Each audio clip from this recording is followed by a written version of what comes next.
boys and girls. I'm Mrs. Todrank. I teach kindergarten at Dexter Elementary School. I'm so excited that you decided to join us for our lesson today. Before we get started today, we're going to get calm and relaxed and ready to learn. Since it's springtime, I was thinking of doing some rainbow breathing. So to do our rainbow breathing, we are going to start tracing with our finger on the red arc. And as we trace, we're going to breathe in through our nose until we reach the top of the arc, and then out through our mouth until we reach the bottom. And we're going to do that for every color of the rainbow. Let's start with red. Ready? Breathe in, breathe out. And orange, breathe in, breathe out. And yellow, breathe in, breathe out. And green, breathe in, breathe out. Now blue, breathe in, breathe out. And purple, breathe in, breathe out. Good job. Are you feeling relaxed and ready to learn? Today we're going to practice some of our reading skills. At the end of today's lesson, you will be able to identify the main idea, identify the key details that support the main idea, and use your hand to help you do this. The most important thing about reading is understanding. Every story that you read, we want you to understand what it was about. We can use strategies to help us do that. One strategy to think about is main idea. What is main idea? Let's watch this quick video by Jake Scott on YouTube and see if we can figure it out.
All right. Did you like that video? I sure did. Did it give you some ideas of what the main idea is? It's what the author's trying to say. It's what we as the readers take away. And it's what the whole text is all about. The author gave us, or the song gave us some great things to think about. When we're trying to figure out the main idea, we need to read the title of the story. Whoops. Look at the pictures, listen for repeated words, and ask ourselves this question: what's the text all about? This is my friend Main Idea Moose. And Main Idea Moose is here to remind us that when we are reading and looking for main idea, we want to ask this important question: what is the most important idea about this? So let's practice. We're going to practice first with just some pictures. There's no title to read. There's no words to read. We're just going to look at the pictures and we're going to see, what do they all have in common? So look very carefully. What do these pictures have in common? If you were thinking fruits, you're right. Great job. Fruits is the topic. The main idea digs a little bit deeper. It's a complete sentence about the topic. So let's look at these pictures again, and let's decide, what is this trying to teach me about fruits? I see a banana, an orange, some cherries, a strawberry, some grapes. I think I'm starting to figure it out. Are you? You see all different kinds of fruits, don't you? So the main idea that it's trying to teach us is that there are many different kinds of fruits. The topic is fruits. The most important part about the fruits is that there are many different kinds of fruits. That's the main idea. Let's talk about some key details. Details give us more information about the main idea. Often it gives examples of the main idea. So let's think about that main idea again. Remember, there's many kinds of fruits, many different kinds. So think back to that picture. What are some examples that we saw in the picture? Are you thinking? Apples, bananas, and grapes. That's right. Those are all details. Great job. Now remember, I told you I was going to show you how we can use our hand to help us figure this out. Your hand we have our palm. That's the largest part of our hand. And we also have our fingers. The palm of your hand is like the main idea. It's the biggest or most important part. The fingers are your details. That is, they help support the main idea. Let's think about those fruits. Could I pick up that fruit if I didn't have my fingers? Would be kind of hard, wouldn't it? So let's think back to the pictures of the fruit. What was our main idea? There were many different kinds of fruit. That's right.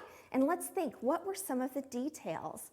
There were bananas and apples, grapes, cherries, and strawberries. So we can use our hand when we're reading to help us figure out what the main idea is. And the great thing is your hand is always with you when you're reading. Let's try this with a story this time. And today we're going to try reading some nonfiction stories. Nonfiction stories are about real people or real things. They give us information about someone or something. Let's think back to that slide earlier. It told us that we could read the title, we could look at pictures, we could listen for words that were repeated, and we could ask ourselves the question, what's this story all about? I don't see a title to this story, and I don't see any pictures, but there's lots of words. So I'm going to listen for those repeated words and ask myself, what is this text all about? Let's listen. You can see lots of animals at the zoo. You can see elephants, giraffes, and lions at the zoo. There are also monkeys, penguins, and even zebras. The zoo is full of animals. So let's think about that. Did we hear any words that were repeated? I see this word zoo in the top sentence, and again in the second sentence. I see zoo again in the last sentence. I'm going to ask myself, what is this all about? If you're thinking the zoo, great job. That's the topic. Let's dig a little deeper and let's ask ourselves, what is the most important idea about the zoo that this is teaching me? If you were thinking you can see lots of animals at the zoo, you were right. That's the main idea. Touch your palm of your hand and say main idea with me. Main idea. And let's say it. You can see lots of animals at the zoo. Now let's think about those details. Before we get to those details, go back and look. What sentence is that? It's the first sentence of our story. That's right. Sometimes the main idea is the very first sentence in our story. Sometimes it's the last sentence of our story, and sometimes we have to figure it out all by ourselves. So always check out that first sentence and see if it gives you a clue as to the main idea. Now let's get back to those details. What are those key details? What kinds of animals can we see in the zoo? Were you thinking elephant,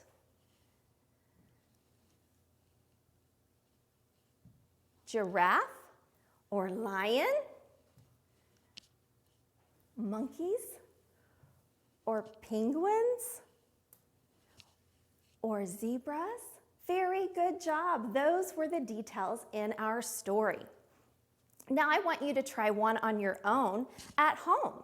If someone is sitting next to you at the end of this story, hold up that high five. I want you to point to the palm of your hand, tell them the main idea, and then touch each finger and tell them a key detail that supports that main idea. If no one's at home with you, that's okay. Just listen and shout your answers out to me so I can hear you. Let's listen. Dogs can do lots of tricks. You can teach a dog to sit. A dog can also learn to play fetch.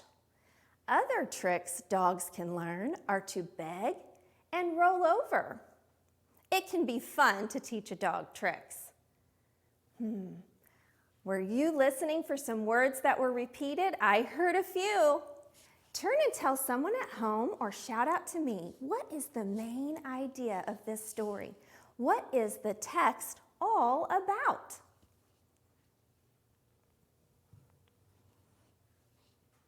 Did you say dogs can do lots of tricks? Hey, and check that out. Again, it was the first sentence in our story. Dogs can do lots of tricks. What were some of those tricks that you could teach dogs? Touch each finger and tell someone at home or tell me what those details are. What kind of tricks can you teach a dog?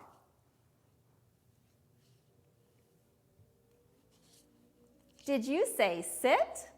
Fantastic. Did you say teach him to play fetch? Great job. How about beg? Fantastic. And did you say teach him to roll over? Great job. Those are the details of our text. Each of those pictures support our main idea that dogs can do lots of tricks. Let's try one more. This time we're going to read another nonfiction text, but it's a story on YouTube by National Geographic Kids. The title is Tigers. I want you to think about the things our song taught us at the beginning. We're going to read the title. We're going to look at the pictures. We're going to listen for those repeated words. And we're going to ask ourselves, what is this text all about? Let's look at the title. I'll read it and you echo with me. Tigers. Very good. I am already thinking, I think I know this story is going to be about tigers, but remember, with the main idea, we need to dig a little deeper and come up with a whole sentence. What is this author trying to teach me about tigers?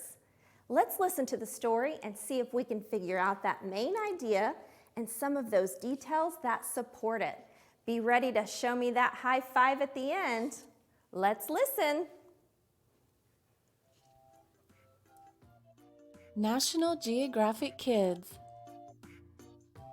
Tigers.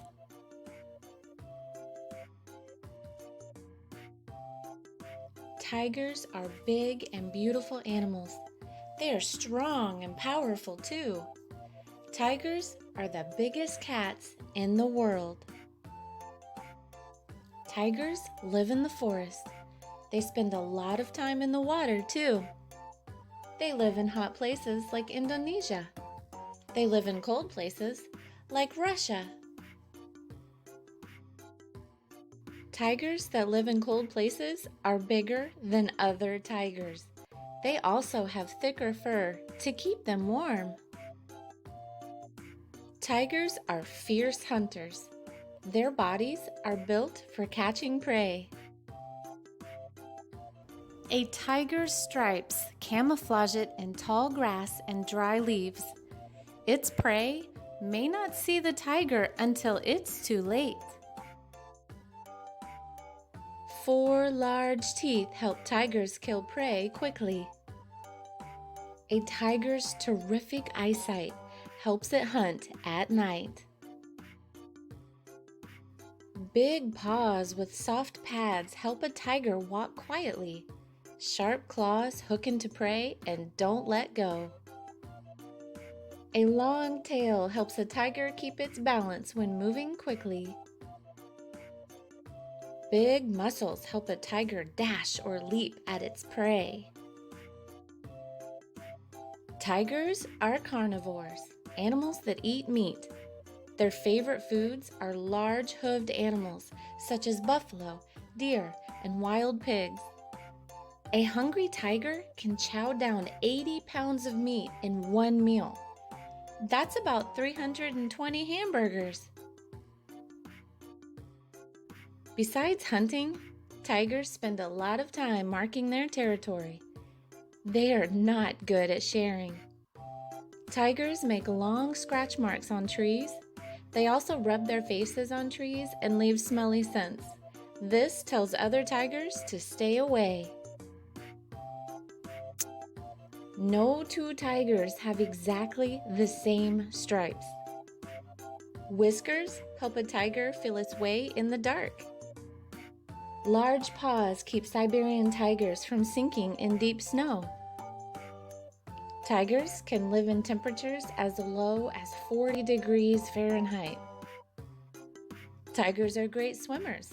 They are never far from water. A tiger's front teeth are 3 inches long.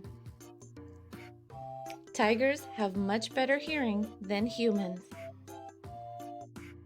A female tiger usually has 2 or 3 cubs at one time. The cubs weigh about 4 pounds at birth. The mother raises the cubs by herself. Male and female tigers come together only to have cubs. Otherwise, adult tigers live alone. The cubs drink their mother's milk. After 3 or 4 months, they start to eat meat. Tiger cubs play games. They chase and leap and pounce. They are learning how to be good hunters. When they are 2 years old, young tigers leave their family to find their own territories. Tigers are full grown when they leave their families. They are big, heavy cats, but they can climb trees and jump great distances. In fact, tigers can leap as far as 30 feet. That's as long as 5 adult men lying head to toe. And unlike house cats, tigers are good swimmers. They like to cool off in rivers and pools. The white Bengal tiger is very rare. It can't grow orange fur.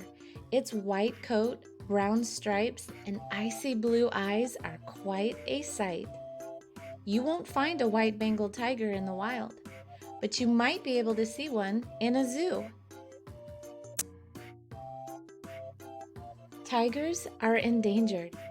About 100 years ago, there were 100,000 tigers in the wild. Today, there are less than 3,500. Why are tigers disappearing? Tigers are losing their habitat. People cut down trees. Tigers live and find food in the forest. When forests disappear, so do the tigers. People also kill tigers for their body parts. Their skins are used for rugs, and other parts are used to make traditional Chinese medicines. Killing tigers is against the law, but it still happens today. Though tigers are in trouble, there is good news. New forest areas for tigers have been found. Also, people are planting trees where forests have been cut down. You can help too. Tell your family and friends about what you've learned. We can all work together to keep tigers on our planet.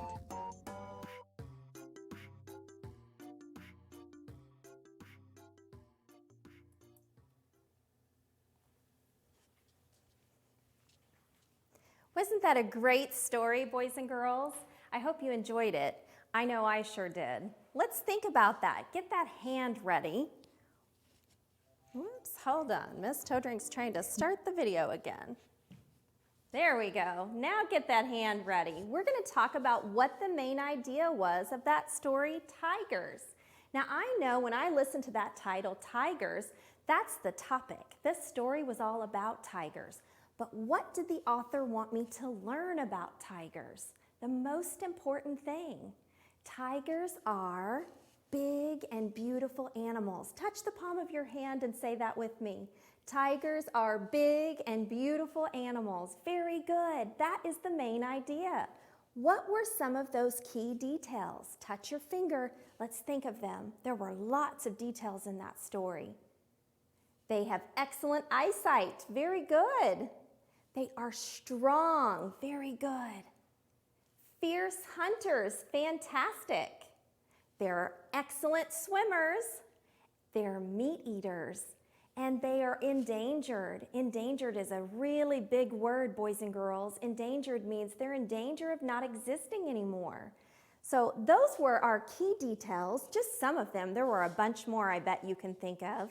And our main idea of that story, Tigers. Now I have something I want you to look at here. It's main idea moose. I want you to remember anytime you pick up a book, remember the most important idea. Ask yourself that question. What is the most important idea in this story? And that will help you identify the main idea. I have something I want you to do. When we finish this lesson, I want you to find a piece of paper. I want you to put your hand on it, trace your hand and your fingers, and the next time you listen to or read a nonfiction book, I want you to see if you can draw on the palm of your hand, the one that's on the paper, not your real hand, draw the picture of the main idea of that story. And then on each finger, write a word or draw a picture that shows a detail that supports that main idea. If you don't have a piece of paper at home, that's okay. You've got your hand. So next time you read a picture or a book, nonfiction book, just go show mom or dad or a brother or sister or grandma and grandpa your hand and say, hey, I just read a book. The main idea was, and touch the palm of your hand as you tell them, and then tell them those key details as you touch each finger. Great job today, boys and girls.